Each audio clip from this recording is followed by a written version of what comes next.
नमस्कार विद्यार्थी मित्रांनो, मी आकाश जाधव तुम्हा सर्वांचं स्वागत करत आहे आपल्या सायन्स प्रिकॉलच्या या सिरीजमध्ये. यामध्ये आपण आज जे सेशन कवर करणार आहोत त्यात प्लांट डिसीजेस हा जो एकदम प्रभावी टॉपिक आहे, ज्यावरती एक प्रश्न नेहमी अपेक्षित असतो. राज्यसेवा असू द्या किंवा तुमची कंबाईनची संयुक्त पूर्व परीक्षा असू द्या, गट ब किंवा गट क ची. तर त्या संदर्भाने हा टॉपिक अत्यंत महत्त्वाचा आहे. यावरती दरवर्षी एखादा तरी प्रश्न एक्झाममध्ये दिसलेला आहे आणि त्या संदर्भाने सर्व डेटा एकत्र न मिळण्यामुळे विद्यार्थ्यांना या टॉपिकमध्ये बऱ्याचशा अडचणी आलेल्या आहेत. तर ती अडचण आपण इथे आता तुमची सॉल्व करणार आहोत. प्लांट डिसीजेस असं जेव्हा आपण म्हणतो तेव्हा त्यामध्ये वेगवेगळ्या पद्धतीचे डिसीजेस तिथे आपल्याला पाहायला मिळतात. प्रत्येक प्लांटमध्ये वेगवेगळे डिसीजेस पाहायला भेटतात. तर त्या संदर्भाने जेव्हा आपण पाहतो तर ते कोणकोणते डिसीजेस आहेत, तर काही आपल्याला फंगल डिसीजेस पाहायला भेटतात. तुम्हाला आता स्क्रीनवरती दिसत असेल तर काही आपल्याला तिथे फंगल डिसीजेस पाहायला भेटतात. काही बॅक्टेरियल डिसीजेस असतात, व्हायरल डिसीजेस आहेत, काही नेमॅटोड्स ज्याला आपण अस्केलमेंथिस किंवा जे काही वर्म्स वगैरे म्हणतो तर ते आहेत, कृमीजन्य आहेत, आणि काही तुमचे डिफिशियन्सी डिसीजेस असतात. तर एकाच प्लांटवरती व्हेरियस टाईप्स ऑफ डिसीजेस आपल्याला तिथे रोग तिथं पाहायला मिळत असतात. तर आपण ते पाहणार आहोत. आणि मग मुळामध्ये जेव्हा आपण हे डिसीजेस पाहतो तेव्हा यांचं रिव्हिजन करण्यासाठी देखील एक आपल्याला काहीतरी आवश्यकता असते. तर तीसुद्धा आपण इथे सोय केलेली आहे. जसं की आत्ता तुम्ही पाहू शकता, जर आपण फंगल डिसीजेस पाहिले तर फंगल डिसीजेस कोणत्या प्लांटवरती कोणत्या पद्धतीच्या आहेत, त्याच्यासाठी कॉझिटिव्ह एजंट कोणता आहे, कोणतं फंगस आहे, आणि मग त्या संदर्भाने कोणते सिम्पटम्स आपल्याला दिसतात हे पाहिल्याच्या नंतर शेवटी आपण एक छोट्या फॉर्मॅटमध्ये एक क्विक रिव्हिजन कीज असं काहीतरी तिथे प्रत्येक डिसीजेसच्या नंतर आपण तिथे दिलेले आहेत. ते तुम्हाला अत्यंत उपयुक्त ठरतील. सो या टॉपिकमध्ये आपण काय पाहणार आहोत, तर या टॉपिकमध्ये मुळामध्ये आपण एकतर डेफिनेशन डिसीजेसची, त्याच्यानंतर तुमचे जे डिसीजेस आहेत आणि डिसऑर्डर याच्यामध्ये काय फरक असतो, तर बेसिकली जे डिफिशियन्सी डिसीजेस आहेत त्यांना आपण डिसऑर्डर्स म्हणतो. बाकी मग काही कारकांमुळे होत असतात त्यांना आपण डिसीजेस म्हणतो. ते जास्त इम्पॉर्टंट नाही आहे.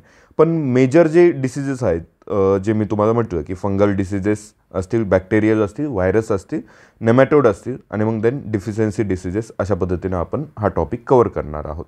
तर मग सुरुवात करूयात.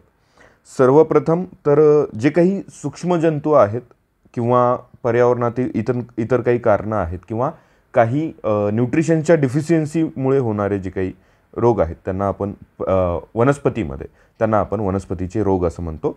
जे तुम्ही इकडे पॅथोजन्सच्या कारणामुळे इंग्लिशमध्ये जर पाहिलं तर पॅथोजन्सच्या कारणांमुळे किंवा एन्व्हायरमेंटल फॅक्टर्समुळे किंवा डिफिशियन्सी ऑफ न्यूट्रिशनमुळे जे होत असतात ॲबनॉर्मॅलिटीज एखाद्या प्लांटमध्ये, त्याला आपण प्लांट डिसीजेस असं संबोधतो. सो याचं जेव्हा आपण क्लासिफिकेशन करतो ते फंगल डिसीजेस, बॅक्टेरियल, व्हायरल, त्यानंतर नेमॅटोडचे, आणि मग फिजिओलॉजिकल ज्याला एन्व्हायरमेंटल किंवा पर्यावरणीय रोग म्हणत असतो. तर बुरशीजन्य म्हणजे फंगल डिसीजेस जर पाहिजे तर कॉझिटिव्ह काय असणार आहे, फंगाय आहे. आणि त्यामध्ये मग आपण जर एक्झाम्पल पाहिजे तर रस्ट ऑफ व्हीट आहे, ज्याला गव्हाचा करपा म्हणतो, किंवा ब्लास्ट ऑफ राईस आहे, झडप रोग अशा पद्धतीने, किंवा इतरही काही मराठी शब्द असेल पण ब्लास्ट ऑफ राईस तांदळाचा झडप रोग. टिका डिसीज आहे, कशावरती, ग्राउंड नटवरती, शेंगदाण्याचा टिका रोग आहे. अशा पद्धतीचे आपल्याला एक्झाम्पल्स तिथे पाहायला भेटतात. याला अजून डिटेलमध्ये आपण पाहणार आहोत, पण एक ओव्हरऑल व्ह्यू आपल्याला भेटावा या संदर्भाने आपण हे पाहतो. तर फंगल डिसीजेसमध्ये आपण रस्ट पाहतोय, ब्लास्ट पाहतोय राईसवरचा, किंवा टिका पाहतोय ग्राउंड नटवरचा. आणि एक्झाममध्ये एवढंच विचारलं जातं की टिका रोग कशावरती आहे, किंवा हा टिका रोग ग्राउंड नटवरचा कोणत्या कारकामुळे होतोय, अशा पद्धतीने. ओके. सो सेकंड जो क्लासिफिकेशन आहे तो बॅक्टेरियल डिसीजेसच्या संदर्भाने, बॅक्टेरिया कारकामुळे होणार आहे. मग सिट्रस कँकर आहे, संत्री किंवा जे काही आपले सिट्रस प्लांट्स आहेत त्या संदर्भाने सिट्रस कँकर किंवा संत्र्याचा कँकर. ब्लॅक आर्म ऑफ कॉटन, कापसाचा ब्लॅक आर्म, किंवा पोटॅटोमध्ये रिंग रॉट, अशा पद्धतीचे डिसीजेस हे आपल्याला बॅक्टेरियल डिसीजेस प्लांटमध्ये पाहायला भेटतात. कोणकोणते पाहतोय, कँकर सिट्रसच्या संदर्भाने, कॉटनच्या संदर्भाने ब्लॅक आर्म, आणि पोटॅटोच्या संदर्भाने रिंग रॉट हा आपण तिथे पाहतो. ठीक आहे. पोटॅटो कसा एक गोलाकार असतो, मग रिंग रॉट असं ते आपल्याला तिथं लक्षात येतं. सिट्रस कँकरचं तुम्हाला पाठांतर झालेलंच आहे. नेक्स्ट क्लासिफिकेशन जे आहे ते व्हायरल डिसिजेसचं आहे, व्हायरसेसमुळे होणारा. मग ते आपल्याला केळीमध्ये बंची टॉप हा डिसीज दिसतो, बंची टॉप ऑफ बनाना, केळ्याचा बंची टॉप ज्याला आपण म्हणू, किंवा लीफ कर्ल ऑफ टोमॅटो, टोमॅटोमध्ये लीफ त्याचे जे पानं आहेत ते कर्ल होणे, असे दुमडणे जे आहे ते सुद्धा व्हायरसमुळे होणारा आहे. आणि ऊसामध्ये मोझाईक जो आहे तो देखील आपल्याला व्हायरल डिसीज आहे हे आपल्याला पाहता येतं. सो हे 2-3 एक्झाम्पल तिथे पाहिजे. बनानाच्या संदर्भाने बंची टॉप व्हायरल डिसीज आहे, देन लीफ कर्ल टोमॅटोच्या संदर्भाने, आणि शुगर केनच्या संदर्भाने मोझाईक व्हायरस. ओके, आणि इतरही बरेच आहेत, आपण ते पाहूयात. आता नेमॅटोड्स किंवा कृमींमुळे होणारा, जसं की व्हेजिटेबल्समध्ये रूट नॉट जे आहे, नॉट म्हणजे काय, गाठी, तर भाज्यांमध्ये भाज्यांच्या मुळा जे आहेत तिथे गाठी तयार होणे हे नेमॅटोड्समुळे होणार आहे. आणि इतर काही आहेत ते आपण पाहूयात आता पुढे. एन्व्हायरमेंटल, जिथे आपण डिफिशियन्सी म्हणतो, जिथे झिंकची डिफिशियन्सी आहे, वॉटरचे एक्सेस किंवा जास्त झाल्यामुळे जे काही डिसिजेस होतात, रूट रॉट होतो, तो आहे. हा झिंक डिफिशियन्सी राईसमध्ये जे आपल्याला पाहायला भेटतं. ओके, ते आपण पाहूयात. सो हे आपण तिथे कवर करणार आहोत. व्हायरल डिसिजेसमध्ये बंची टॉप असेल किंवा लीफ कर्ल असेल टोमॅटोच्या संदर्भाने, मोझाईका असेल शुगर केनचा, पपायाचा मोझाईक असेल पपईमध्ये, किंवा पोटॅटोमध्ये लीफ रोल होणं असेल, किंवा चिली म्हणजे आपली जे मिरची आहे, मिरचीमध्ये त्याचे जी पानं आहेत ते जर कर्ल असा आला की मग तो व्हायरसच्या संदर्भाने आहे असं थोडंसं आपल्याला एक इथून आत्ताच्या बोलण्यातून आपल्याला एक लक्षात येतं की असं पानाचं दुमडणं, कर्ल जे आहे तो व्हायरल डिसीज आहे हे आपण तिथे लक्षात घेऊ शकतो बऱ्यापैकी. ठीक आहे. बॅक्टेरियलच्या संदर्भाने आपण जेव्हा पाहत होतो तेव्हा आपण ते सिट्रस कँकर असेल, कॉटनच्या संदर्भाने ब्लॅक आर्म असेल, आणि ते कोणत्या कारक आहेत काय नाही आपण ते पाहूयात पुढे. रिंग रॉट असेल पोटॅटोचा, किंवा सॉफ्ट रॉट असेल कॅरेटमध्ये, किंवा म्हणजे काय म्हणू आपण तुमच्या गाजरामध्ये किंवा कांद्यामध्ये आपल्याला तो सॉफ्ट रॉट असा तिथे आपण पाहतो, किंवा तुंदू किंवा तेंदू व्हीटमध्ये, तेंदू नाही तुंदूचा आहे तो, तुंदू ऑफ व्हीट असं त्याला म्हणतात, ते आपण पाहूयात. ठीक आहे. आणि मी तुम्हाला सोबतच मग आयडेंटिफाय करायला देखील एखादा टॉपिक झाला की मग ते तुम्ही आयडेंटिफाय करा अशा पद्धतीने विचारेल. जेव्हा आपण फिजिओलॉजिकल एन्व्हायरमेंटल डिसिजेस किंवा डिफिशियन्सी किंवा एक्सेसमुळे होणारे डिसिजेस म्हणतो तर खैरा पाहतो, किंवा लिटल लीफ पाहतो ब्रिंजलमध्ये झिंकच्या ह्याच्या डिफिशियन्सीमुळे होणारा, किंवा मॉलिब्डिनमच्या याच्यामुळे डिफिशियन्सीमुळे कॉलीफ्लॉवरमध्ये ज्याला आपण गोबी म्हणतो त्याच्यात व्हिपटेल वगैरे आपण पाहत असतो. हे सर्व डिसिजेस इतके सारे लक्षात ठेवणं वगैरे आपल्याला सहजासहजी होत नाही. ते पुन्हा पुन्हा केल्यामुळे तुम्ही आत्ताच्या आत्ता मी 2 मिनटात मागच्या 1-2-4 मिनटामध्ये पुन्हा त्या गोष्टी बोललेल्या आहेत ज्या की तुमच्या कानावर पडत आहेत, तर ते तशा पद्धतीनेच आणि एक छानशा चार्टच्या फॉर्मॅटमध्ये आपण ते करूयात, जेणेकरून तुम्हाला हा टॉपिक एक कायमचा लक्षात राहील आणि ते पुन्हा तुम्हाला पाहून ते लक्षात ठेवता येईल. ठीक आहे, चालेल, सुरू करूयात. मेजर एक्झाम्पलच्या संदर्भाने आपण हे बोललोत की आत्ताच की कोणते असतात काय नाही, ह्या संदर्भाने आत्ता चर्चा केली आहे, ते आपण अजून पुन्हा पाहूयात. एक टॉपिक आपण तिथे कवर करण्याचा प्रयत्न करूयात. ठीक आहे, चालेल. जेव्हा आपण फंगल डिसिजेस वगैरे असं म्हणत असतो, बरं मी तुम्हाला म्हटलं की डिसिजेस आणि डिसऑर्डरचा फरक सांगतो, तर तो बोललो देखील की तुमचे जे पॅथोजन्स आहेत त्यामुळे जेव्हा रोग होतो त्याला आपण काय म्हणतो, डिसीज म्हणतो. आणि जेव्हा कशाच्या पोषक तत्वांच्या कमतरतेमुळे जेव्हा होतं किंवा पर्यावरणीय कारणांमुळे जेव्हा एखादा रोग होतो त्याला आपण डिसऑर्डर म्हणतो, त्याला विकार म्हणत असतो. जसं की खैरा असेल किंवा कॉटनमध्ये पोटॅशियमची डिफिशियन्सी झाल्यामुळे त्याचं कलर चेंज होणं असेल एकदम असं ब्रॉन्झसारखं, तर त्याला आपण तिथे डिसऑर्डर असं म्हणत असतो. ठीक आहे, हे आपण लक्षात घेतलं. बाकी याच्यामुळे काय होतं तर तुम्हाला लक्षात आहे डिसीज झाल्यामुळे काय होणार आहे की तुमच्या वनस्पतीमुळे जे उत्पादन मिळणार आहे ते उत्पादन घट होते, तुमच्या गुणवत्तेत कमी होते, किंवा तुमची जी स्टोरेज करून ठेवलं तिथं फंगल डिसीजेस लागले की तो पुन्हा तो जो काही साठवण आहे ती घट होऊन जाणार आहे तुमची, किंवा दुष्काळासारखी परिस्थिती निर्माण होऊ शकते. जसं की पोटॅटो ब्लाईट जेव्हा झाला होता तेव्हा आयर्लंडमध्ये दुष्काळ पसरला होता. तो जवळपास 19व्या शतकाची गोष्ट आहे आणि त्यावरही अशा पद्धतीचा आयरिश फेमाईन काय आहे असा प्रश्न अपेक्षित आहे त्यावरती देखील. ओके, तर ते आपण पाहू शकतो. ठीक आहे, चालेल. आपण आता बघूयात पुढे. हा जो तुम्हाला चार्ट दिसतोय फंगल डिसीजेसच्या संदर्भाने, इथे जेव्हा आपण फंगल डिसीज म्हणतो तर तुमच्यासमोर जो पहिलाच डिसीज तो तुम्हाला दिसतोय रस्ट ऑफ व्हीट, ज्याला आपण गव्हाचा करपा असं म्हणतो. हा गव्हावरती होणारा डिसीज आहे आणि याचं जी कारक बुरशी आहे ती कोणती आहे? प्युसिनिया ग्रॅमिनिस. प्युसिनिया ग्रॅमिनिस हा कोणाचा कारक आहे? रस्ट ऑफ व्हीट, गव्हाच्या करप्याच्या संदर्भाने आहे. यामध्ये सिम्पटम्स जेव्हा पाहतो आपण तेव्हा पानांवरती तांबूस तपकिरी असे करपा, तो करपण्याच्या संदर्भाने आपण करपतंय की काय असं आपल्याला ते वाटू शकतं आणि मग उत्पादनात घट होते. याचा जो प्रसार आहे ना सहसा एअर थ्रू होतो. त्याचे जे स्पोर्स आहेत त्या पानांवरचे ते पसरत असतात. ओके, तर आपल्याला असं मग तुम्ही लगेच चेक करायचं की रस्ट ऑफ व्हीट कशामुळे होतो असं जर विचारलं की मग अरे एकतर रस्ट आहे तो कशाचा आहे? व्हीटचा आहे आणि मग प्युसिनिया ग्रॅमिनिस यामुळे तो होणारा आहे असं आपल्याला तिथं लक्षात घेता येतं. देन आपण ब्लास्ट ऑफ राईस, तांदळाचा झडप रोग, झडपा काय तो मराठी शब्द असेल बघा. तर याच्या संदर्भात तांदळाचं जेव्हा तुम्ही सायंटिफिक नाव पाहता तर ओरिझी हे तुम्हाला त्याच्यात दिसतं. मग एकदा का जर तांदळाचं सायंटिफिक नावामध्ये ओरिझी आहे हे लक्षात आलं की मग कोणताही तो फंगल असू द्या, व्हायरल असू द्या किंवा काही असू द्या, त्याच्यामध्ये आपल्याला ओरिझी दिसायला लागतं तांदळाच्या संदर्भाने. मग ते आपल्याला तिथं लक्षात घेता येतं. तर पायरिक्युलॅरिया ओरिझी हा आपल्याला तिथं कारक दिसतोय, जो फंगल किंवा बुरशी कारक जो आहे. ब्लास्ट ऑफ राईसच्या संदर्भाने पानांवर किंवा त्यांचे जे दाणे आहेत त्याच्यामध्ये जखमा दिसायला लागतात आणि झाड लवकर सुकून जातं. एशियामध्ये खूप मोठ्या प्रमाणात हे आपल्याला ब्लास्ट दिसायला लागतो, झाड लवकर वाळतं त्याचं. याच पायरिक्युलॅरिया ओरिझीला दुसरंही नाव येऊ शकतं. जेव्हा ओरिझी नाही आलं तर काय येऊ शकतं? तर मॅग्नापोर्थी ग्रिसिया. मॅग्नापोर्थी ग्रिसिया. मग मोठं मॅग्नापोर्थी तर काय? पोतं आहे, मोठं तांदळाचं पोतं आहे, मेगा आहे असं आपण तिथे म्हणू शकतो त्याला. ठीक आहे. तिसरा रोग पहा, टिका डिसीज. टिका डिसीज हा कशा संदर्भाने आहे? शेंगदाण्यांवरती होणारा आहे टिका डिसीज. आणि मग त्याचे जे पॉझिटिव्ह आहे एजंट तर तो कोणता आहे तुमचा? त्याला सर्कोस्पोरा पर्सोनाटा. सर्कोस्पोरा पर्सोनेटा किंवा दुसरा जर आपण पाहिला तर सर्कोस्पोरा आर्किडिकोला.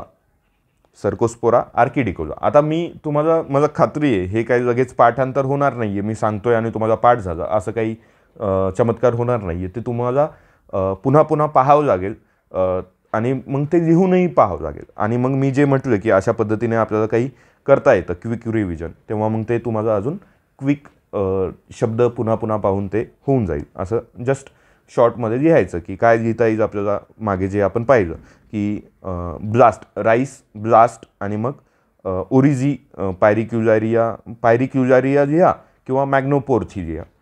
ओके, दोन्हीपैकी एक लिहू शकता तुम्ही तिथे. अशा पद्धतीने शॉर्टमध्ये एक एक शब्द लिहिता येतो. टिका डिसीज आपण ग्राउंडनटच्या संदर्भाने पाहत होतो आणि हा जो टिका डिसीज आहे तो काय? मग सिम्पटम्स आपल्याला काय दिसतात त्याच्यामध्ये की तुमचे पानांवर गोलसर डाग येतात तपकिरी किंवा पानगळ व्हायला लागते, उत्पादनात घट होते. ओके, सहसा हे ऑइलसीड क्रॉपमध्ये कोणत्या दिसतोय आपल्याला असा जर प्रश्न आला, टिका डिसीज कोणत्या ऑइलसीड क्रॉपमध्ये पाहता येतो तर तो ग्राउंडनट किंवा शेंगदाण्याचा टिका रोग असं आपल्याला सांगणं अपेक्षित आहे. पुढचा रोग पहा, एअरगॉट. बाजरीचा एअरगॉट ज्याला आपण म्हणू तर तो क्लॅव्हिसिप्स फ्युसिफॉर्मिस या कारकामुळे होतो. आत्ताच्या घडीला तुम्हाला हे कारक जरी नाही लक्षात आले तरी काही हरकत नाही, पण ॲटलिस्ट रोग कोणता आणि तो कोणत्या ह्याच्यामुळे फंगल आहे, व्हायरल आहे असा संदर्भ आणि तो कोणत्या प्लांटवरती आहे हे पहिली लेवल तुमची ही असेल, हे करणं जास्त अपेक्षित आहे. ठीक आहे. तर ज्या काही शेंगा आहेत त्या बाजरीचं जे आपण शेंगा म्हणण्यापेक्षा बाजरीचा जो काही तर आता मी शेतांमध्ये जास्त काम नाही केलं किंवा गावाकडे राहिलो नाही म्हणून मला ते जास्त शब्दही लक्षात येत नाहीत. जे कणीस त्याच्यामध्ये मग कवक चढायला लागतं, त्याच्यामध्ये कणीस म्हणतात बरोबर. तर त्या कणसामध्ये किंवा आपल्याला त्या दाण्यांवरती आपल्याला काळ्या रंगाचा जो एअरगॉट फंगस दिसायला लागतो तो आपल्याला तिथे दिसतो. हे लक्षात घेता येतं, ergot of bajra. Okay. Then शुगरकेनमध्ये रेड रॉट आहे, लाल कूज तयार होते शुगरकेनमध्ये. ऊसामध्ये आपण ती बऱ्याचदा लहानपणी ऊस खाताना आपण खाल्लं आहे त्या रेड रॉट सगळं खाऊन टाकलेला आहे त्याला, आपण बघतोच ते. तर ऊसाच्या खोडामध्ये ते लालसर पट्टे येतात, ते सडायला लागतं, ऊसाचा गोडपणा कमी होतो, हे आपण सगळे अनुभवलेल्या गोष्टी आहेत. तर तो कोणामुळे होतो? कोलेटोट्रिकम फॅलॅकॅटम, कोलेटोट्रिकम फॅलॅकॅटम यामुळे होणारा तो रेड रॉट आहे. तर शब्द जोडा काहीतरी, काही कोल्हा, ऊसाच्या शेतात कोल्हा आला गड्या, ओके, असं काही, आणि तो कोल्हा कसा आहे? तोत्रा आहे काही, असं तुम्ही करू शकता. कोलेटोट्रिटम फॅलॅकॅटम. ठीक आहे, चाल.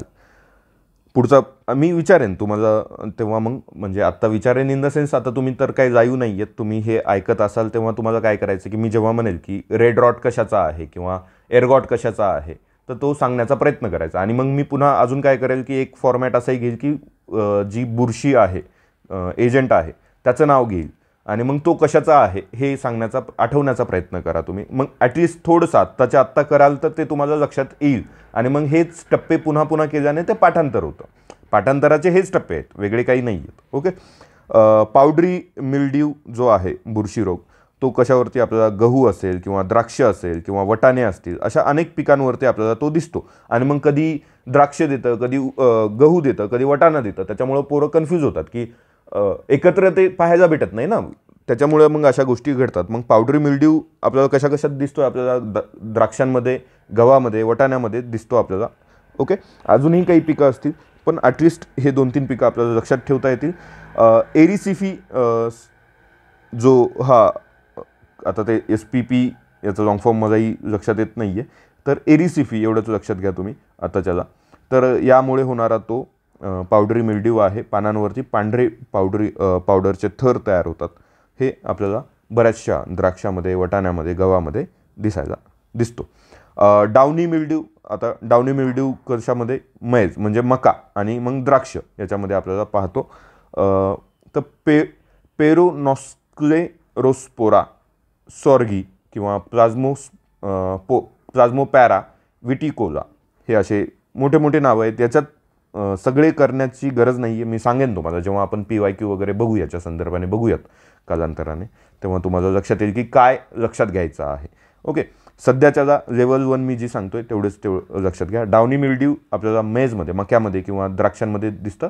पानांच्या खालच्या साईडला करडेपणा पावडर तयार येतो किंवा पानं वाकायला लागतात, कल होतात किंवा द्राक्ष कुजायला लागतात. ओके. हे डाउनी मिल्ड्यू. विल्ट डिसीज, वाळका रोग किंवा विल्टिंग होणं म्हणजे काय? तर तुमचं वाळायला लागणार. मग हे कापसामध्ये, टमाट्यामध्ये, ओके, किंवा अरहर काय आहे मला ही आयडिया नाही आहे. ठीक आहे, ते बघा तुम्ही कोणता वनस्पती आहे तो. तुमचं कॉटन आहे किंवा टमाटा आहे, यामध्ये आपल्याला विल्ट डिसीज दिसतो. आणि तो फ्युसॅरियम ऑक्सिस्पोरममुळे होणारा आहे. झाडं अचानक वाळायला लागतात, पानगळ होते, खोडामध्ये बुरशी यायला लागते. आणि मग शेवटी पोटॅटोचा लेट ब्लाइट जो आहे तो आपल्याला दिसतो. आणि मग फायटोप्थोरा इन्सेफ्टन्स यामुळे होणारा तो आहे. पानं आणि खोडांवरती पाणथळ असे डाग तयार होतात, बटाटे कुजायला लागतात तुमचे. आयरिश फॅमाईन ज्याच्याबद्दल मी तुम्हाला आधीही बोललो आहे. ठीक आहे, तर तो आपल्याला तिथं पाहायला भेटतो. तर एक छोटंसं रिव्हिजन आपण त्याला देऊयात की जसं की पावडरी मिल्ड्यू जेव्हा आपण म्हणतो, म्हणजे गहू रस्ट आणि मग प्युसिनिया असं आपण लक्षात ठेवलं. तांदूळ ब्लास्ट आणि पायरिक्युलॅरिया किंवा मग ओरिझी वगैरे शब्द लक्षात ठेवला आहे. शेंगदाण्यांमध्ये टिका सर्कोस्पोरा. ऊसामध्ये रेड रॉट आणि कोल्हा टोट्रिकम. आता हे एवढं तरी लक्षात राहणारच आहे तुम्हाला. ओके, मला खात्री आहे तेवढे. मग बाजरी एअरगॉट आणि क्लॅव्हिसेप्स. बटाटा लेट ब्लाइट आणि फायटोप्थेरा. आणि द्राक्षांमध्ये किंवा गव्हामध्ये आपण बघितलं डाउनी मिल्ड्यू, प्लाझ्मोस्पोरा विटिकोला. ठीक आहे, पावडरी मिल्ड्यू बघितला होता आणि डाउनी मिल्ड्यू आपण द्राक्ष आणि मक्यामध्ये बघितला होता. ठीक आहे, हे अशा पद्धतीने फंगल डिसिजेसचं तुम्ही तिथे कवर करू शकता. आणि पुन्हा पुन्हा लिहिणं आणि मग ते पाहणं एवढं लक्षात घेणं अपेक्षित आहे. पुढचा आपण बघूयात टॉपिक. पुढच्या टॉपिकमध्ये तुम्ही सांगा मला. हां, मला तुम्हाला याच्यावरती विचारायचं आहे. तुम्हीच आत्ता सांगा, आत्ता आपण जे काही बघितलं त्यावरून सांगा. आयरिश फेमाईन आपण कशाला म्हटलं होतं? आयरिश फेमाईन आपण कशाला म्हटलं होतं हे सांगणं अपेक्षित आहे. विल्ट डिसीज आपण कोणत्या वनस्पतींमध्ये पाहिलं आहे, कोणत्या क्रॉप्समध्ये पाहिलेलं आहे ते सांगायचं आहे. विल्ट डिसीज, वाळका रोग ज्याला आपण म्हटलं होतं, जो फ्युसॅरियम ऑक्झिस्पोरम याच्यामुळे होतो असंही बोललो होतो. डाउनी मिल्ड्यू कशामुळे होतो, म्हणजे कशावरती होतो downy mildew. Okay. And then powdery mildew आणि डाउनी मिल्ड्यू असे 2 बघितले होते. रेड रॉट कशावरती होतो आणि मला खात्री आहे तो कशावरती होतो आणि कशामुळे होतो हे पाठ झालं असेल तुम्हाला आता. ठीक आहे, चालेल. आपण पुढच्या टॉपिककडे वळूयात, जो की बॅक्टेरियल डिसिजेसच्या संदर्भाने आहे. आणि मग इथे आपण पाहतो तो सिट्रस कँकर पाहतो, किंवा कॉटनमध्ये ब्लॅक आर्म पाहतो, पोटॅटोमध्ये रिंग रॉट पाहतो, राईसमध्ये ब्लाईट पाहतो, फंगलमध्ये ब्लास्ट ऑफ राईस पाहिला होता, लक्षात येते. आणि मग इकडे बॅक्टेरियलमध्ये काय पाहतोय आपण, ब्लाईट ऑफ राईस पाहतोय. गव्हामध्ये तुंडू काय म्हणायचं आहे म्हणा. आणि मग गाजर किंवा कांद्यामध्ये सॉफ्ट रॉट असे हे आपण बॅक्टेरियल डिसिजेस पाहतो. एक्झामला आपल्याला जे लक्षात ठेवायचे ते ब्लाईट लक्षातच ठेवायचं, सिट्रस कँकर पार्ट आहे तुम्हाला. ब्लॅक आर्म लक्षात ठेवा. ओके, एवढे 1, 2, 3 पार्ट असायला पाहिजेत, बाकी आपण एकदा बघूनच घेऊयात. तर सिट्रस कँकर जो आहे तो संत्रीवर्गीय, लिंबूवर्गीय जे आपले पीक आहेत त्यामध्ये आपल्याला पाहायला भेटतं.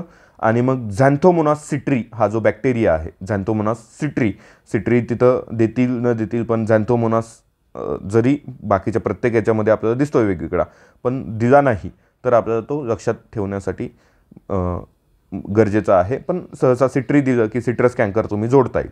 मग याच्यामध्ये आपल्याला जे लक्षणे दिसतात त्या लिंबूवर्गीय किंवा आपण संत्रीवर्गीय जे पिकं म्हणतो त्याच्यामध्ये पान असतील, त्याचे फळं असतील किंवा फांद्या असतील, त्याच्यावरती तपकिरी असे वन पडतात आणि मग फळांचा दर्जा असेल किंवा उत्पादन कमी व्हायला लागतं. ठीक आहे. पुढचा जो पाहतोय आपण ब्लॅक आर्म ऑफ कॉटन हा कापसावरती काळं पडणं, त्याचे जे काही फांद्या आहेत ते काळ्या पडायला लागतात, त्याचे खोड असतील, पानं असतील, हे काळे पडून मग बाकी गळायला लागतात, झाडं कमकुवत होतात. आणि मग हे कशामुळं होतं तर झॅन्थोमोनासच आहे, पण तो कोणता तर माल्वा सिरम. मग आता हे आपण काय करूयात की कॉटन प्रत्येकाच्या म्हणजे आठवत असेल की आपली आजी आजोबा असताना ते शेतात कापूस असायचा आणि मग त्याच्यामध्ये खूप सारा माल त्यांच्या घरात यायचा. ओके, माल्वा सिरम, माल असं मग कापूसाशी जोडता येतं, झॅन्थोमोनास माल्वा सिरम. ठीक आहे. रिंग रॉट ऑफ पोटॅटो हे बटाट्याच्या संदर्भाने रिंग रॉट, ते जे काही बटाटे आहेत त्याच्यामध्ये गाठी ज्या तयार होतात बाहेर आलेल्या त्या तपकिरी पडायला लागतात आणि मग पानं पिवळी पडून सुकायला लागतात. तर हे क्लॅव्हीबॅक्टर मिशिगॅनेसिस या ह्याच्यामुळे. आता मराठीमध्ये जस्ट लिहून, मी आता जसं बोलतोय तसं लिहून देतात, तर ते बेटर आहे की तुम्ही ते ॲक्च्युअलमध्येच पाहणं गरजेचं आहे. तुम्ही इथे लिहू शकता उच्चार वगैरे. तुम्हाला जेव्हा या नोट्स मिळतील, तुम्हाला या नोट्स मिळवायच्या असतील तर आपलं हे जे चॅनल आहे सायन्स प्रिकॉल, हे चॅनल आहे टेलिग्रामवरती, आणि स्टडी टुगेदर आपलं ॲप आहे ज्यावरती या सर्व लेक्चर्सचे सेशन्स अवेलेबल आहेत, ते तुम्ही तिथे पाहू शकता. यामध्ये सर्व PYQ डेटा कवर होतो आणि एक्सपेक्टेड जे पुढे फ्युचरमध्ये आहेत क्वेश्चन्स तेही तुम्हाला तिथे दिसतील. तुम्ही आता जेव्हा फंगल डिसिजेस पाहिजे तेव्हा तुम्हाला लक्षात आलंच असेल की काही प्रश्न आलेले आहेत आणि काही आता येणं अपेक्षित आहे. ठीक आहे, चालेल. ते पाहतोय. झॅन्थोमोनास दिसला की मग तो बॅक्टेरियल दिसतोय आपल्याला. एक आपण संत्र्याचा बघितला आणि एक आपण आता कॉटनचा पाहिला. आणि मग कॉटनच्या संदर्भाने जसं ऊसाच्या संदर्भाने फंगल बघितलं तेव्हा कोल्हा तोत्रा हे वगैरे केलं, तसं इथं काय केलं आपण कापसाच्या संदर्भाने माल, झॅन्थोमोनास माल आहे गड्या, खूप सारा माल येतो घरात, तर मालवा सिरम असं ते केलेलं आहे. पोटॅटोचा जेव्हा आपण रिंग रॉट पाहिला त्याच्या संदर्भाने जो बॅक्टेरियल कारक जीवाणूजन्य कोण आहे तर क्लॅव्हीबॅक्टर मिशिगॅनेसिस आहे, हे आपण पाहिलेलं आहे. पुढे बघा तांदळाचा ब्लाइट ऑफ राईस किंवा जीवाणूजन्य रोग जो काही आहे, ब्लाइट ऑफ राईस असंच लिहून देतात ते. तर झॅन्थोमोनास ओरिजी मी तुम्हाला बोललो होतो ओरिजी आहे, आणि मग झॅन्थोमोनास म्हणजे की बॅक्टेरियल आहे. आता हे आपल्याला लक्षात यायला लागले. पानांवरती लांबट पिवळसर डाग पडतात, झाडाची वाढ खुंटते वगैरे वगैरे ते सिम्पटम्स आहेत. हे काय लक्षात राहतीलच असं काही नाही आहे, पण आपल्याला पाहिजे काय, तर हे एक नाव पाहिजे आणि हे एक नाव पाहिजे. हे कशावरती आहे ते तर रोगामध्ये आपल्याला दिसायला लागतं. तुंदू डिसीज गव्हामध्ये आपल्याला कॉर्निबॅक्टेरियम ट्रिटिसी. आता ट्रिटिसी म्हटलं की एक लक्षात ठेवा, ट्रिटिसी जेव्हाही दिसेल ते ट्रिटिकम ट्रिटिसी हे सगळं गव्हाशी संदर्भात आहे. ओके, तो जो काही बॅक्टेरिया असेल, ओके, तर ते आपल्याला लक्षात घेता येईल. इवन तुमचं एखादी कृमी जरी असेल तर त्याला सुद्धा नाव गव्हाच्या संदर्भाने असेल तर ट्रिटिसी कुठे ना कुठे तुम्हाला तिथे दिसेल, तर ते गव्हाचं आहे हे आपल्याला लक्षात घेता येतं. गव्हाचं जे काही कणीस असेल किंवा ते कोंब असेल त्याच्यामध्ये शेंगा वगैरे हे शब्द चुकीचे आहेत, पण ठीक आहे, त्याच्यामध्ये गाठी यायला लागतात, त्याच्या दाण्यांचा आकार कमी होतो, दर्जा कमी व्हायला लागतो. तर कोणता कारक आहे तो बॅक्टेरियल कॉर्निबॅक्टेरियम ट्रिटिसी गव्हाच्या संदर्भाने तुंदू डिसीज असं आपण तिथे बघितले. आणि मग शेवटी तुमचं कांदा असेल किंवा तुमचं गाजर असेल याच्यावरती सॉफ्ट रॉट जो आहे तो एरविनिया कॅरोटोओरा, एरविनिया कॅरोटोओरामुळे आपल्याला तिथं पाहायला भेटतं. मूळवर्गीय भाज्या ज्या काही आहेत त्या कुजायला लागतात, कुजलेल्या भागातून दुर्गंधी येते, चिकट द्रव बाहेर पडायला लागतो, हे आपण तिथे पाहतो. तर आपण एकदा क्विक रिव्हिजन घेऊयात. सिट्रस, आपण सिट्रसच्या संदर्भाने कँकर पाहिला होता, झॅन्थोमोनास सिट्री. कॉटनच्या संदर्भाने ब्लॅक आर्म पाहिला होता, हे बॅक्टेरियल डिसीजेस आहेत लक्षात ठेवा, झॅन्थोमोनास मालवा सिरम वगैरे. Potato ring rot clavibacter. राईसच्या संदर्भाने ब्लाइट आणि ब्लास्ट होता तो फंगल होता झॅन्थोमोनास ओरिजीमुळे. व्हीट तुंदू आणि कॉर्निबॅक्टेरियम ट्रिटिसी कॅरेट किंवा ऑनियनमध्ये सॉफ्ट रॉट एरविनिया अशा पद्धतीने आपण ते पाहिलेलं आहे. Quick revision. आणि मग हे लिहून घ्यायचं, लिहायचं केवढं तर एवढंच, बाकीच्या नोट्स तर तुमच्याकडे हातामध्ये असणारच आहेत. चालेल, आपण पुढे वळूयात. व्हायरल डिसीजेस पाहूयात. आता व्हायरल डिसीजेस पाहताना एकदा कोणकोणते व्हायरल डिसीजेस आहेत त्याचं पाहूयात. एकतर केळीमध्ये बंची टॉप पाहतो, टोमॅटोमध्ये लीफ कर्ल पाहतो, ऊसामध्ये मोझाईक डिसीजेस मोझाईक व्हायरस पाहतो, किंवा पपईमध्ये मोझाईक पाहतो, पोटॅटोमध्ये लीफ रोल होणं असेल किंवा चिलीमध्ये लीफ कर्ल होणं असेल हे आपण तिथे पाहतो. टोबॅकोमध्ये सुद्धा आपल्याला मोझाईक, टोबॅको मोझाईक व्हायरस वगैरे हे तर तुम्हाला माहितीच आहे. ठीक आहे, तर ते एक ॲडिशन लिहून ठेवा इथं तुम्ही टोबॅको मोझाईक व्हायरसच्या संदर्भाने देखील. ओके, आणि त्याचा कारक कोणता आहे, व्हायरस कोणता आहे ते वगैरे लिहू शकता.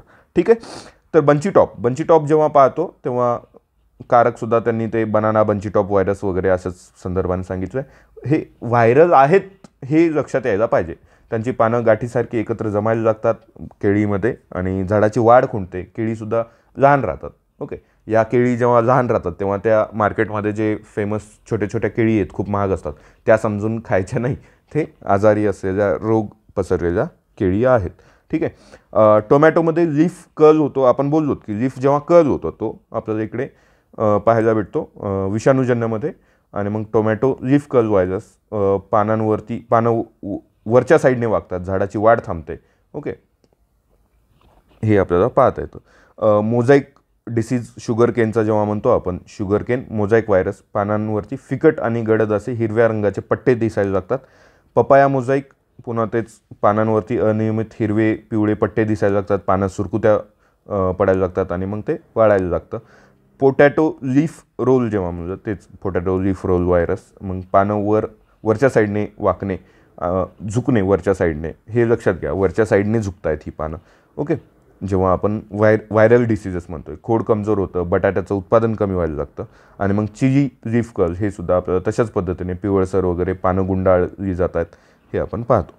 ठीक आहे, बनाना बंची top, टोमॅटोमध्ये leaf curl, sugar केनमध्ये mosaic असेल, पपायामध्ये मोझाईक असेल, पपईमध्ये पोटॅटो, आपण काय पोटॅटो म्हणजे काय बटाटा बरोबर, लीफ रोल होतो, त्याची चिलीमध्ये सुद्धा लीफ कर्ल वगैरे आपल्याला पाहायला भेटतं.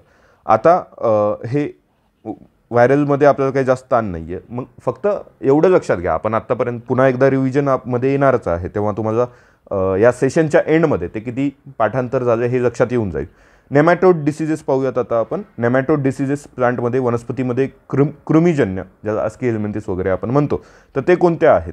मग इथे मात्र कोणत्या कारक आहेत, त्या कोणत्या कृमी आहेत, कोणते नेमॅटोड आहेत हे आपल्याला पाहणं गरजेचं पडतं. जेव्हा आपण रूट नॉट म्हणतो, मुळांमध्ये गाठी येणं, मग ते टमाट्यामध्ये असेल, ब्रिंजलमध्ये असेल, पोटॅटोमध्ये असेल, ब्रिंजल म्हणजे काय वांग, पोटॅटोमध्ये असेल, बटाट्यामध्ये किंवा शेंगदाण्यांमध्ये किंवा इतरही अनेक भाज्या असतील, जेव्हा त्यांच्या मुळांमध्ये गाठी यायला लागतात, मुळांवरती गाठी येतात, झाड खुंटतं, पानं पिवळी पडतात, उत्पादन घटतं, हे कोणत्या कृमीमुळे होतं तर मेलॉइडोजीन इनकॉग्निटा तर लक्षात घेता येईल. तुमच्यापैकी बरेच जण इनकॉग्निटो मोड वापरतच असतील गुगलवरती, बरोबर. म्हणजे काय की त्याचा तुमच्या कुकीजमध्ये त्याचा काही रेफरन्स येऊ नये, तुमच्या त्या सर्च हिस्ट्रीमध्ये रेफरन्स येऊ नये म्हणून इनकॉग्निटो मोडमध्ये, म्हणजे कोणालाही दिसू नये अशा मोडमध्ये जातात. आणि मग मुळा कशा असतात, जमिनीखाली असतात, तर ते एक लक्षात घेता येतं. मग असेही पद्धतीनं आपल्याला ते लक्षात ठेवता येतं. फक्त हे लक्षात ठेवा, आता मेलॉइडोजिनी, आता याचा उच्चार कसा आहे तो बघा तुम्ही. मेलॉइडोजिनी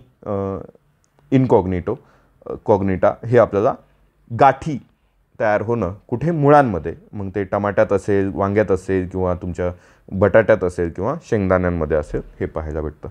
दुसरा जो आहे इयर कॉकल डिसीज. मी तुम्हाला आत्ताच बोललो होतो की गहू असेल तर ट्रिटिसी हमखास असणार आहे, पण फक्त तो ट्रिटिसी कोणता आहे. ओके, इथं जो अँग्युना सॉरी खूप कंटिन्यू बोलतो त्याच्यामुळे ते एक होतं. आणि दुसरं म्हणजे हे उच्चारायला पण अवघड जातात ते. अँग्विना ट्रिटिसी जो आहे तो गव्हाच्या संदर्भाने अँग्विना जेव्हा म्हटला, आणि मग इकडे जेव्हा आपण कुठे गेलो तो एकच सेकंड, व्हायरलमध्ये बघितला होता का आपण, हां, कॉर्नी बॅक्टेरियम ट्रिटिसी बॅक्टेरियल पाहिला होता, राईट. आणि हां, इथं मात्र प्युसिनिया ग्रॅमिनिस होता. ओके, हे लक्षात घ्या. कॉर्नी बॅक्टेरियम ट्रिटिसी हा नावातच आहे, बॅक्टेरियल आहे, त्याच्यामुळे तो येऊन जातो. आणि मग इकडे जेव्हा आत्ता अँग्विना ट्रिटिसी नेमॅटोडमध्ये पाहत होतो आपण, कृमीजन्य अँग्विना ट्रिटिसी हे गव्हाच्या संदर्भाने. इयर कॉकल कानाच्या संदर्भाने दिसतंय, गव्हाचा कानडा रोग वगैरे म्हणता येतं. गव्हाच्या जे काही कोंब आहेत त्याच्यात गाठीसारखे फुगलेले दाणे एकदम कॉकल शेप, ककून वगैरे आपण जेव्हा म्हणतो, रेशीमचं वगैरे ककून्स असतात, राईट, असे छोटे छोटे, तर ते ककून असं लक्षात ठेवता येतं. अँग्विना ट्रिटिसी. ओके, रेशमाचा काही संबंध नाही, मी फक्त ते ककून सांगावं म्हणून ते सांगितलं. अशा पद्धतीने असतात ना, राईट. सिट्रस नेमॅटोड, संत्रीमध्ये कृमी रोग जेव्हा होतात, संत्री असेल, लिंबू असेल, तर टायझिंक्युलस सेमीपेनेट्रस. आता हे सगळे पाठ करायचे नाही आहेत, मी पुन्हा तुम्हाला आपण PYQ बघू तेव्हा लक्षातच येईल. ओके, बनाना बरोईंग जो आहे नेमॅटोड, बनानामध्ये रॅडोफोलस सिमिलिस असा बघितला. राईस रॉट, पुन्हा हिर्शी मॅनिजिया, ओरिझी तुम्हाला बोललो होतो मी, पुन्हा ते येणार आहे. ओके, तर रूट नॉट मेलिडी लक्षात ठेवा, ठीक आहे, टमाट्यामध्ये. आणि ते काय गाठींच्या संदर्भाने होतं तर इनकॉग्निटो वगैरे बघितलं होतं, टमाटा किंवा वांग वगैरे, शेंगदाणे वगैरे. अँग्विना विटाच्या संदर्भाने इयर कॉकल बघितला होता. टॅझिंक्युलस जो आहे तो संत्री वर्गांमध्ये बघितला होता, सिट्रस नेमॅटोड. बनानामध्ये रोडोफोलस, केळीमध्ये बनाना रूटमध्ये. देन राईस नेमॅटोडमध्ये हर्शी मॅनिजिया किंवा हिर्श मॅनिजिया. हर्षा वगैरे लक्षात ठेवा, जो तुमचा एखादा हर्षद किंवा हर्षाजी नावाची मैत्रीण असते जी फक्त भात खाते, तर मग ते तिच्या नावाने तो कृमीजन्य किड्यासारखी छोटासा भात खाते किंवा किड्यासारखा छोटासा भात खातोय तो, असं लक्षात ठेवून ते हर्षाचं जोडून देता येईल तिथे आपल्याला. ठीक आहे, चाल. आता जो पुढचा मुद्दा आहे तो फिजिओलॉजिकल डिफिशियन्सी किंवा डेफिशियन्सी डिसीज असणारा, हे पाहूयात. यावरती आपण सेपरेट एक छोटासा, म्हणजे सेपरेट म्हणण्यापेक्षा याच्यातच पुन्हा घेऊयात. आत्ता फक्त मी तुम्हाला आधी रिवाईज करून घेतो की आपण काय काय पाहिलं. ओके, ठीक आहे. तर गव्हाच्या संदर्भाने आपण रस्ट बघितला होता, करपा, जो की फंगल होता. तुंदू बघितला होता जो की बॅक्टेरियल होता, आणि कृमीचा नेमॅटोडचा इयर कॉकल होता. आणि मग ते कोणते होते? प्युसिनिया ग्रॅमिनिस जो होता तो रस्ट करणारा होता, पानांवरती तांबूस तपकिरी करपा आणणारा. तुंदू डिसीज जो आहे बॅक्टेरियल होता, सायनोबॅक्टेरियम ट्रिटिसी असा बघितला होता. आणि इयर कॉकल अँग्विना ट्रिटिसी जो कृमीजन्य आहे तो बघितला. आणि ते सिम्पटम्स काय आहेत अशा संदर्भाने तिथे आपण घेतलेलंच आहे. ठीक आहे, गव्हाच्या संदर्भाने रस्ट, तुंदू आणि इयर कॉकल. आणि मग ते प्युसिनिया ग्रॅमिनिस असेल, सायनोबॅक्टेरियम ट्रिटिसी असेल किंवा अँग्विना ट्रिटिसी हे बघितलेत. राईसमध्ये, तांदळामध्ये मग ब्लास्ट असेल, बॅक्टेरियल ब्लाईट असेल किंवा रूट नेमॅटोड असेल. आपण डिफिशियन्सीचे बघितले नाही आहेत, डिफिशियन्सी देखील इथं रिव्हिजनमध्ये घेतलेलं आहे, आपण ते घेऊयात सेपरेट. ओके, तर ते आपण पाहतो. राईसमध्ये, तांदळामध्ये फंगल असलेला ब्लास्ट आहे आणि तुमचा जो ब्लाईट आहे तो बॅक्टेरियल आहे. मग ते कोणते आहेत गड्या? पायरिक्युलेरिया ओरिजी जेव्हा पाहतो तो फंगल आहे. झॅन्थोमोनास ओरिजी, झॅन्थोमोनास म्हणजे की बॅक्टेरियल आहे, मग तो ओरिजी आहे तर तांदळाचा आहे. आणि हर्षाबद्दल बोललो की नेमॅटोड कृमीसारखा हर्षाली, हर्षद, तुमचा जो कोणता मित्राचं नाव घ्यायचं आहे ते घ्या. आणि मग खैरा डिसीज डिफिशियन्सी झिंकच्या ह्याच्यामुळे होतो ते आपण बघूयातच. ठीक आहे, हे PYQ आहेत, याच्यावरती प्रश्न येऊन गेलेले आहेत. बॅक्टेरियल ब्लाईट असेल किंवा ब्लास्ट असेल. ओके, ठीक आहे. आता शेंगदाण्यांच्या संदर्भाने टिका डिसीज पाठच पाहिजे. सर्कोस्पोरा पर्सोनेटा हा त्याचा फंगस आहे. आणि जो कृमी आहे रूट नॉट करणारा, मेलडी वगैरे आपण बोललो होतो, इनकॉग्निटा, मेलॉइडोजिनी इनकॉग्निटा अशा पद्धतीने तो शेंगदाण्याच्या संदर्भाने, ग्राउंडनटच्या संदर्भाने. शुगरकेन ऊसाच्या संदर्भाने रेड रॉट एक बघितला आणि मोझाईक बघितला. मोझाईक म्हणजे की तो व्हायरस आहे आणि रेड रॉट म्हणजे की मग कोल्हा तोत्रा येऊन गेला तिथं वगैरे आपण, आणि खोटं बोलतो कोल्हा आजारे आजा वगैरे, ते मग फाल्कॅटम वगैरे असं काही आपण केलेलं आहे तिथे. ठीक आहे. बनाना, केळीच्या संदर्भाने बंची टॉप आहे जो व्हायरस आहे. ओके, आणि बरोईंग नेमॅटोड म्हणजे की मग ते रोडोपोलस सिमिलस हे कृमी आहे ते आपण पाहतो तिथे. सिट्रसच्या संदर्भाने कँकर जे एक पाहिला आपण तो बॅक्टेरियल किंवा डायबॅक डिफिशियन्सी कॉपरच्या संदर्भाने होते संत्रीमध्ये, संत्रीवर्गीय वनस्पतीमध्ये, तो आपण बघूया डिफिशियन्सी डिसीज पाहतो तेव्हा. आणि मग सिट्रस नेमॅटोड हे टायजिक्युलस सेमी पॅरेंटस किंवा सेमी पेनेट्रान्स असा आहे तिथे. ठीक आहे, प्रत्येक गोष्ट व्हावीच असं काही नाही आहे. पोटॅटोमध्ये आपण लेट ब्लाईट बघितला, फंगलवाला आहे. फायटोप्थोरा इन्फेन्स्टन्स बघू आपण, जेव्हा PYQ बघू ना तेव्हा तुम्हाला लक्षात येईल की तुम्हाला हे जरी ऐकताना खूप काही वाटत असेल, किती सारे नावं आणि वेगवेगळी नावं, आता हे पाहिल्यामुळे, डोळ्याखालून गेल्यामुळे तुम्हाला ते जोड्या लावताना वगैरे ते सोपं जाणार आहे. ओके, रिंग रॉट पाहतो, बॅक्टेरियल आहे. क्लॅव्हीबॅक्टर गॅनेसिस किंवा लीफ रोल, हा पोटॅटो लीफ रोल व्हायरस वगैरे आपण तिथे पाहिलेला आहे. टमाट्यामध्ये विल्ट बघितला, लीफ कर्ल बघितला आणि रूट नॉट बघितला. रूट नॉट काय आहे? कृमीजन्य. लीफ कर्ल काय आहे? व्हायरस आहे. आणि विल्ट जो आपण वाळून जाणं असेल तो फ्युसॅरियम ऑक्झिस्पोरम या फंगसमुळे होणारा टमाट्यावरती आपण पाहतो. पुढे ब्रिंजल किंवा वांग ज्याला म्हणतो, लिटल लीफ असेल किंवा रूट नॉट वगैरे बोललो होतो आपण आधीही, ते वांग्यांमध्ये किंवा तुमच्या शेंगदाण्यामध्ये वगैरे आपण बघितला होता. ठीक आहे, तर तो मेलडीवाला बघितला. लिटल लीफ हे झिंकच्या डिफिशियन्सीने होणारा आहे. मग ते आपण बघूयात की कोणाच्या डिफिशियन्सीमुळे कोणकोणते रोग कोणाकोणात होतात. ओके, डिफिशियन्सीचं लक्षात ठेवा, आपण पाहायचं आहे. कॉटनमध्ये ब्लॅक आर्म पाहिला होता, झॅन्थोमोनास माल वगैरे आपण बोललो होतो. आणि ब्रॉन्झिंग हे पोटॅशियमच्या डिफिशियन्सीमुळे होणारा. कापसामध्ये व्हिपटेल कॉलीफ्लावरच्या संदर्भाने आहे, मॉलिब्डेनमच्या डिफिशियन्सीने. पपईमध्ये मोझाईक व्हायरस बघितला आहे. आणि चिलीमध्ये व्हायरस जो आहे तो डिसीज बघितलेला आहे. तर आपण हे मराठीमध्ये सुद्धा तुम्हाला इथे दिसेल, तुम्ही ते पाहू शकता. आपण आता एक डिफिशियन्सी डिसीजेस हे आपण बघून घेऊयात. जसं की झिंकची डिफिशियन्सी जेव्हा आपण म्हणतो तेव्हा आपल्याला ती झिंक डिफिशियन्सी ही ॲटलिस्ट दोघांची, वांग्याच्या संदर्भाने आणि तांदळाच्या संदर्भाने माहिती पाहिजे. तांदळाचं जेव्हा म्हणतो तेव्हा तो खैरा डिसीज आहे. आणि वांग जेव्हा म्हणतो, लिटल लीफ छोटे छोटे पानं वांग्याची होणं हे झिंकच्या डिफिशियन्सीने होत असतं. पानं पिवळी होणं हे आपल्याला तांदळामध्ये दिसतं. पानं पिवळी होणं, टोकं जळणं, त्याची झाड खुंटणं वगैरे. ठीक आहे, झिंक डिफिशियन्सी तांदूळ आणि वांग. फक्त ते खैरा डिसीज म्हणलं की तांदूळ आणि लिटल लीफ म्हणतो की ब्रिंजल, हे लक्षात. व्हिप्टेज आता पाठ झालं असेल, डब्ल्यूला यम करायचं आणि मॉलिब्डेनम आहे आणि ते कोबीमध्ये आहे हे आपल्याला लक्षात घेता येतं. ओके, त्याच्या पानांमध्ये क्लोरोसिस वगैरे ते जे शिरा वगैरे आहेत ते तिथं पाहायला भेटतं आपल्याला. डायबॅक सिट्रस, डायबॅक आपण बोललो, डायबॅक कॉपरच्या डिफिशियन्सीने संत्र्यांमध्ये होणारा आजार आहे.